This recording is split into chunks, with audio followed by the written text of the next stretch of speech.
گانا 16واں ایسا گناہ جسے صاف الفاظ میں کبیرہ بتایا گیا ہے۔ گانا ہے۔ اعمش نے امام جعفر صادق علیہ السلام سے جو روایت نقل کی ہے اس میں بھی یہ صراحت موجود ہے۔ محمد بن مسلم کہتے ہیں کہ امام محمد باقر علیہ السلام نے فرمایا، گانا ایک ایسا گناہ ہے جس پر خدا نے جہنم کا عذاب رکھا ہے، اور دیگر بہت سی احادیثوں سے ثابت ہوتا ہے کہ ہر گناہ کبیرہ ہے جس پر عذاب کی بات خداوند تعالیٰ نے کی ہو۔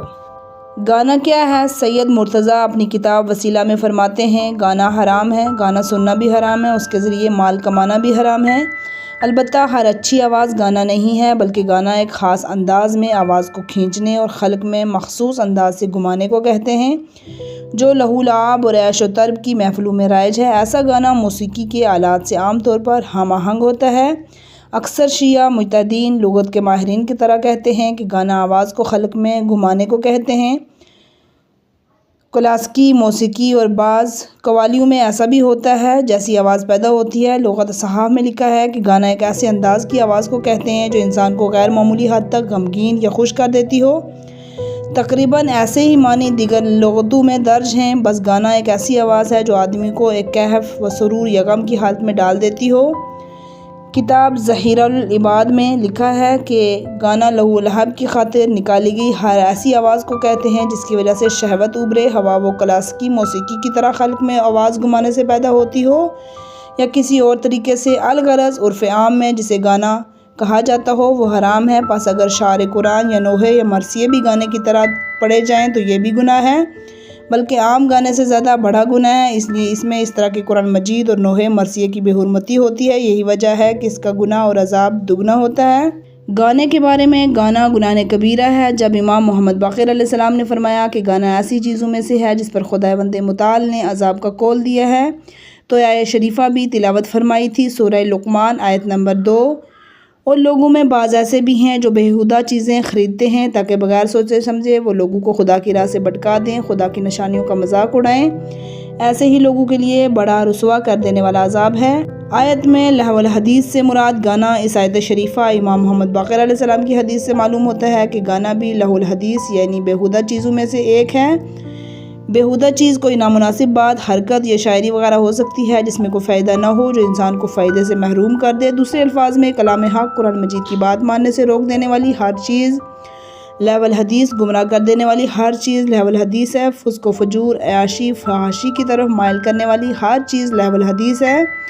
ہوا و گانا سننا ہو یا خود گانا ہو، ایسی ہی بےہودہ چیزیں ہیں جو آیت پیش کی گئی ہیں۔ اس کے بعد والی آیت میں ارشاد ہے، سورہ لقمان آیت نمبر 7 میں، قول الضرور کی تفسیر، گانے باجے کے لیے قرآن مجید میں لہو الحدیث کے علاوہ لفظ قول الضرور بھی استعمال ہوا ہے۔ امام جعفر صادق علیہ السلام نے ابو بصیر نے اس آیت شریف کی تفسیر پوچھی، سورہ حج آیت نمبر 30، لغو باتوں سے بچے رہو۔ امام علیہ السلام نے جواب میں فرمایا تھا، یعنی گانا لغو بات ہے، اور امام محمد تقی علیہ السلام کے سامنے یہ آیت پڑھی گئی تھی، سورہ فرقان آیت نمبر 72، اور وہ لوگ قریب کے پاس دیکھنے کے لیے کھڑے ہی نہیں ہوتے۔ پس اس آیت شریف کی تفسیر پوچھی گئی تو امام محمد تقی علیہ السلام نے جواب دیا، یعنی یہاں ضرور یا فریب سے مراد گانا ہے۔ شیخ توسی کی کتاب امالی اور کتاب کافی ایک اور حدیث ہے کہ حماد الاحمد عثمان نے اس آیت شریفہ کے بارے میں پوچھا تو امام محمد تقی علیہ السلام نے فرمایا کہ اس میں ایسے شخص کی بےہودہ باتیں بھی شامل ہیں جو گا رہا ہو۔ گانا لغو ہے، ایسی آیت شریفہ کے بعد والا ٹکڑا ہے سورہ فرقان آیت نمبر 72، اور جب وہ کسی چیز کے پاس سے گزرتے تو خدا کو آلودہ کیے بغیر پہلو بچا لیتے ہیں اور اپنی شرافت محفوظ رکھتے ہیں۔ اسی طرح ایک اور آیت میں ہے، سورہ مومنون آیت نمبر 3، اور جب لوگ لغو باتوں سے منہ پھیر لیتے ہیں تو امام جعفر صادق علیہ السلام اور امام علی رضا سے پوچھا گیا، ان دونوں آیتوں میں مومنین کی جو صفات بیان کی گئی ہیں، یہاں لغو سے کیا مراد ہے؟ تو دونوں معصوموں نے اپنے اپنے زمانے میں یہی فرمایا تھا، لغو دراصل گانا یا باجا ہے، خدا کے بندے اس میں آلودہ ہونے سے بچتے رہتے ہیں۔ کتاب کافی اور کتاب عیون الاخبار رضا۔ آپس میں نفاق اور گانا، امام جعفر صادق علیہ السلام نے فرمایا، کتاب کافی، گانے باجے کو اور بےہودہ باتوں کو غور سے سننا دل میں نفاق کو اسی طرح پیدا کرتا ہے جس طرح پانی سبزے کی نشو و نما کا باعث بنتا ہے۔ کافی ہی میں چھٹے امام جعفر صادق علیہ السلام سے روایت ہے، گانا باجا نفاق جیسے پرندے کا گھونسلہ ہے۔ گانے کا پروگرام جس جگہ گانا یا باجا ہوتا ہے وہاں خدا کا غضب نازل ہوتا ہے۔ امام جعفر صادق علیہ السلام نے فرمایا، اصول کافی ایسے گھروں میں داخل بھی مت ہو جانا جس کے رہنے والوں پر خدا نے اپنی رحمت نظر ہٹا لی ہو۔ یہی امام علیہ السلام نے فرمایا، جس گھر میں گانا باجا ہوتا ہے وہ ناگانی مصیبتوں سے محفوظ نہیں رہتا۔ ایسے مقام پر دعا مستجاب نہیں ہوتی۔ کتاب کافی اور مستدرک الوسائل باب نمبر 78۔ اور ایسی جگہ فرشتے نہیں آتے۔ گزری ہوئی حدیثوں سے اس کتاب میں ثابت ہو چکا ہے کہ جب خدا کا غضب نازل ہوتا ہے تو آپ کو اپنی لپیٹ میں لے لیتا ہے۔ بس یہ عذر کافی نہیں ہے، ہم تو ایسی جگہ جاتے ہیں جہاں گانے کا پروگرام ہوتا ہے لیکن دل سے بیزار ہیں۔ بیزاری عملی طور پر ہونی چاہیے اور گانے بازی کو روکنا چاہیے۔ گانا اور فقر و فاقہ امام علیہ السلام سے روایت ہے، گانا باجا نفاق پیدا کرتا ہے، فقر و فاقہ کا باعث بنتا ہے۔ گانے کا عذاب رسول اسلام صلی اللہ علیہ وآلہ وسلم سے مروی ہے۔ گانا گانے والا شخص اپنی قبر سے جب میدان محشر میں نکلے گا تو اندھا بھی ہوگا، بہرا بھی ہوگا، گونگا بھی ہوگا۔ روایت میں بھی ہے گانے والوں کو اسی علامت سے پہچانا جائے گا۔ آن حضرت صلی اللہ علیہ وآلہ وسلم کا بھی ارشاد ہے کہ تجارت مستدرک الوسائل باب نمبر 80، جو شخص گانا باجا غور سے سنے گا اس کے کان میں پگھلا ہوا سیسا ڈالا جائے گا۔ رحمت خدا سے محرومی قلب راوندی نے پیغمبر اکرم صلی اللہ علیہ وآلہ وسلم کی یہ آیت نقل کی ہے۔ گانا گانے والا شخص ایسے لوگوں میں شامل ہے جن پر قیامت کے دن خدا نظر رحمت نہیں ڈالے گا۔ گلوکار سے محبت، جو شخص کسی بولنے والے کا احترام کرے وہ گویا اس کا بندہ ہو جائے گا۔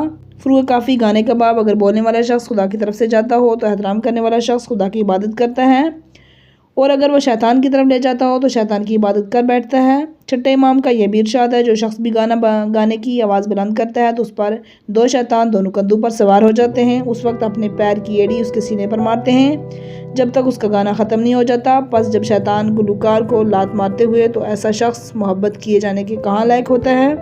بہشت میں سریلی آوازیں، امام علی رضا علیہ السلام فرماتے ہیں اصول کافی میں، جو شخص خود کو گانے سے بچائے رکھے گا تو خدا سے جنت میں ایک درخت میں سے آواز سنو گے، ایسی اچھی آواز کسی نے نہیں سنی ہوگی۔ جو شخص اپنے آپ کو گانے سے نہیں بچائے گا وہ ایسی آواز نہیں سن سکے گا۔ جنت میں خوبصورت نغمے، رسول اکرم کی یہ حدیث تفسیر مجموع البیان میں موجود ہے۔ جو شخص بہت گانے سنتا رہا ہو، روحانیت کی آواز قیامت میں نہیں سنے گا۔ پوچھا گیا، یا رسول اللہ یہ روحانی کون لوگ ہیں؟ فرمایا، جنت میں خوشحالی سے گانے والے۔ امام علی علیہ السلام نہج البلاغہ میں فرماتے ہیں، حضرت داؤد علیہ السلام جنت کے خوش الگان لوگ اس کے سردار ہوں گے۔ جنت میں لوگ حضرت داؤد علیہ السلام سے ایسے عمدہ نغمے سنیں گے کہ دنیا میں اس کی مثال نہیں ملتی ہوگی، البتہ ایسے ہی لوگ سن سکیں گے جو دنیا میں گانا سننے سے پرہیز کرتے ہوں گے۔ سخت تنبیہ، پیغمبر اکرم علیہ السلام فرماتے ہیں کہ میری امت میں سے ایسے واقعات ظاہر ہوں گے کہ زمین دس جایا کرے گی، آسمان سے پتھر برسا کریں گے۔ لوگوں نے پوچھا کہ ایسا کب ہوگا؟ تو رسول نے فرمایا کہ جب گانے باجے کے آلات عام ہوں گے، گانا گانے والی لڑکیاں کثرت سے ہوں گی، نشہ آور چیزوں کا استعمال پھیل جائے گا۔ یعنی خدا کی قسم، میری امت کے بہت سے لوگ ایسے ہوں گے جو رات کو مستی اور عیاشی کے عالم میں گزاریں گے، صبح در حقیقت بندروں اور سوروں کی مانند ہو جائیں گے۔ یہ اس سبب کا ہوگا کہ وہ حرام کو حلال سمجھیں گے، گانا بجانے والی لڑکیوں میں مگن ہوں گے، نشہ آور چیزیں استعمال کریں گے، سود کا مال کھائیں گے اور ریشمی کپڑے پہنتے ہوں گے۔ گانا اور گانا زنا کا سبب بن جاتا ہے۔ رسول خدا کا ارشاد ہے کتاب تجارت میں، گانا زنا کی سیڑھی ہے۔ گانے سے آدمی کی شہوت ابھرتی ہے، اس کے برے نتائج سامنے آ جاتے ہیں۔ صرف گانے سے شہوت ابھرتی ہے بلکہ گانا سننے سے بھی یہی حال ہوتا ہے۔ آدمی خدا سے غافل ہو جاتا ہے، ہر قسم کی بدکاری کے لیے آمادہ نظر آتا ہے۔ امام جعفر صادق علیہ السلام کا ارشاد ہے کہ لہو الحاب کے وہ تمام کام گناہ کبیرہ ہیں جو خداوند تعالیٰ کی یاد سے غافل کر دیتے ہیں، مثلاً گانا باجا، موسیقی کے آلات کا استعمال کرنا۔ جی ہاں، موسیقی نہ صرف شرم و حیا اور غیرت کو ختم کر دیتی ہے بلکہ محبت، انسانیت اور رحم جیسے جذبات کو بھی فنا کر دیتی ہے، الغرض معاشرے کو جہنم کا نمونہ بنا دیتی ہے۔ گانے کے حرمت، شیعہ مجتہدین کے درمیان اس سلسلے میں کوئی اختلاف نہیں ہے، گانا حرام ہے، بلکہ کہا جا سکتا ہے کہ گانے کی حرمت پر اجتماع موجود ہے۔ کتاب مسند کے مؤلف فرماتے ہیں گانے بازی کو حرام ہونا ضروریات دین میں سے، یعنی اگر کوئی مسلمان یہ کہے کہ گانا باجا حرام نہیں ہے تو وہ مسلمان نہیں رہتا۔ کتاب اعزا کے مؤلف فرماتے ہیں گانے بازی کو حرام قرار دینے کے سلسلے میں جو روایتیں وارد ہوئی ہیں وہ متواتر ہیں، البتہ گانے کے معنی ہیں اس کی تعریف تھوڑا بہت اختلاف موجود ہے۔ اکثر مجتہدین یہی کہتے ہیں کہ ہر وہ آواز جو عیش و طرب کی خواہش اور جنسی قوت کو ابھار سکتی ہو، گانا باجا ہے، وہ حرام ہے۔ قرآن مجید گانے کے انداز میں، جس طرح کہ پہلے بیان ہوا، گانے کے طرز پر قرآن مجید پڑھنا یا نوحہ مرثیہ پڑھنا، اذان دینا بھی حرام ہے۔ اس سلسلے میں نظم اور نثر بھی کوئی فرق نہیں ہے، بلکہ مقدس چیزوں کو گانے کے طرز پر پڑھنے کا گناہ دگنا ہے۔ اگر تو گانے کی آواز نکالنے کا گناہ اور دوسرے قابل احترام چیزوں کی بے حرمتی کا گناہ۔ اچھی آواز میں قرآن پڑھنا، البتہ ہر اچھی آواز گانا نہیں ہے۔ خوشحالی سے گلے میں آواز گھمانے بغیر اگر تلاوت قرآن کی جائے یا نوحہ مرثیہ پڑھا جائے تو نہ صرف یہ کہ کوئی بری بات نہیں ہے بلکہ اچھی بات ہے۔ رسول اکرم صلی اللہ علیہ وآلہ وسلم کا ارشاد ہے، قرآن عرب لوگوں کے لہجے میں خوش الحانی سے پڑھا کرو۔ تم کو فاسقوں اور گناہ کبیرہ والوں سے پرہیز کرنا چاہیے۔ یقین ایسے لوگ دنیا میں آئیں گے جو قرآن کو گا کر رلانے والوں کے اور راہبوں کے طرز پر پڑھا کریں گے۔ ایسے لوگوں کے پاس جانا ان کا اپنے پاس بلانا جائز نہیں ہوگا۔ ایسے لوگوں کے دل الٹے ہوئے ہوں گے۔ جو لوگ ایسوں سے متاثر ہو جائیں گے ان کے دل بھی ایسے ہی الٹے اور کج ہو جائیں گے۔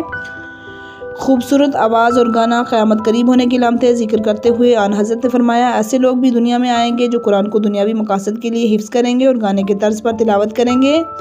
البتہ ایسی حدیث بھی ملتی ہیں جیسا کہ ذکر ہوا جن سے ثابت ہوتا ہے اچھی آواز میں قرآن کی تلاوت مستحب ہے اور اس بات کا خیال رکھنا چاہیے اور گانے کے طرز پر نہ ہو۔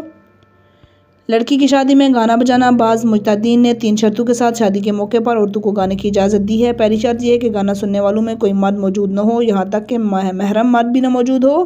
دوسری شرط یہ ہے کہ گانے فحش نہ ہوں اور جھوٹی باتوں پر مشتمل نہ ہوں۔ تیسری شرط یہ ہے کہ گانے کے ساتھ ڈول، تاشا اور دیگر بجانے کے آلات استعمال نہ ہوں۔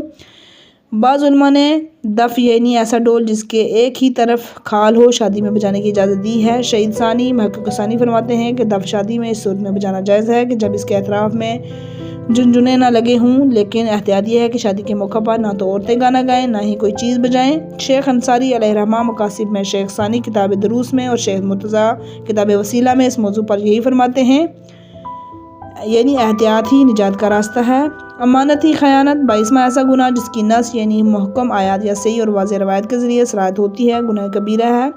امانت میں خیانت بائیسواں ایسا گناہ جس کی نص یعنی محکم آیات یا صحیح واضح روایت کے ذریعے صراحت ہوتی ہے، وہ گناہ کبیرہ ہے۔ امانت میں خیانت کرنا حضرت عبدالعظیم نے امام محمد تقی سے جو صحیح روایت نقل کی ہے وہ اس طرح حضرت علی رضا، امام موسیٰ کاظم، امام جعفر صادق علیہ السلام سے جو روایتیں نقل ہوئی ہیں ان میں سے خیانت کا گناہ کبیرہ ہونا ثابت ہے۔ خیانت خود ایک عربی لفظ ہے۔ احمش نے امام جعفر صادق علیہ السلام سے جو روایت نقل کی ہے اس میں گناہ کبیرہ کی فہرست بتاتے ہوئے والخیانتہ کا لفظ استعمال کیا ہے۔ البتہ خیانت کے معنی میں جو دوسرا لفظ استعمال ہوتا ہے وہ غلول ہے۔ فضل بن شہزان نے امام علی رضا سے جو روایت نقل کی ہے اس میں لفظ غلول استعمال ہوا ہے جو خیانت کا مفہوم ادا کرتا ہے۔ بعض اہل لغت نے کہا ہے کہ غلول ایسے مال غنیمت میں خیانت کو کہتے ہیں جو کافروں سے ہتھیار لیا گیا ہو، مسلمانوں کے قبضے میں آ گیا ہو لیکن ابھی اس کی تقسیم نہ ہوئی ہو۔ لیکن بعض دیگر اہل لغت نے لکھا ہے کہ لفظ غلول ہر قسم کی خیانت کو کہتے ہیں، خواہ وہ مال غنیمت میں ہو یا کسی اور کو مال میں ہو۔ قرآن مجید میں خیانت کار کا عذاب ارشاد رب العزت کے لیے سورہ آل عمران آیت نمبر 162 سے لے کر سورہ آل عمران 161 سے لے کر 162 تک، اور وہ جو خیانت کرے، جو چیز خیانت کی ہے، قیامت کے دن وہی چیز بینہ خدا کے سامنے لانا ہوگا، پھر شخص ایسے کیے کا بدلہ پورا پائے گا اور ان کی کسی طرح حق تلفی نہیں کی جائے گی۔ بھلا جو شخص خدا کی خوشنودی کا پابند ہو گیا ہو اس شخص کے برابر ہو سکتا ہے جو خدا کے غضب میں گرفتار ہو، جس کا ٹھکانہ جہنم ہے اور وہ کیا برا ٹھکانہ ہے۔ سورہ تحریم میں ارشاد ہوا، سورہ تحریم آیت نمبر 10، ان دونوں حضرت نوح حضرت لوط کی بیویوں نے اپنے شوہروں کے ساتھ خیانت کی۔ ان کے شوہر نبی ہونے کے باوجود خدا کے مقابلے میں ان کے کچھ بھی کام نہ آ سکے اور ان دونوں عورتوں کو حکم دیا گیا کہ جہنم میں داخل ہو جاؤ۔ ارشاد ہے سورہ انفال آیت نمبر 58، ارشاد ہوتا ہے سورہ انفال آیت نمبر 58 میں، بے شک خدا خیانت کرنے والوں کو پسند نہیں کرتا۔ اسی طرح ارشاد ہے سورہ انفال آیت نمبر 27 میں، اے ایمان لانے والو، نہ تو خدا رسول کے ساتھ خیانت کرو، نہ ہی تمہارے پاس جو امانتیں ہیں ان میں خیانت نہ کرو، حالانکہ تم تو جانتے ہو خیانت ایک بڑا گناہ ہے۔ اسی طرح ارشاد ہوتا ہے سورہ بقرہ آیت نمبر 273 میں، اگر تم میں سے ایک کا دوسرے پر اعتبار ہو، جس شخص پر اعتبار کیا ہے وہ اعتبار کرنے والے شخص کی امانت پوری لوٹا دے اور اپنے پروردگار سے ڈرتا رہے۔ ارشاد ہے بے شک خدا تمہیں حکم دیتا ہے تم امانتوں کو امانت والوں تک ضرور لوٹا دو۔ سورہ نساء آیت نمبر 58۔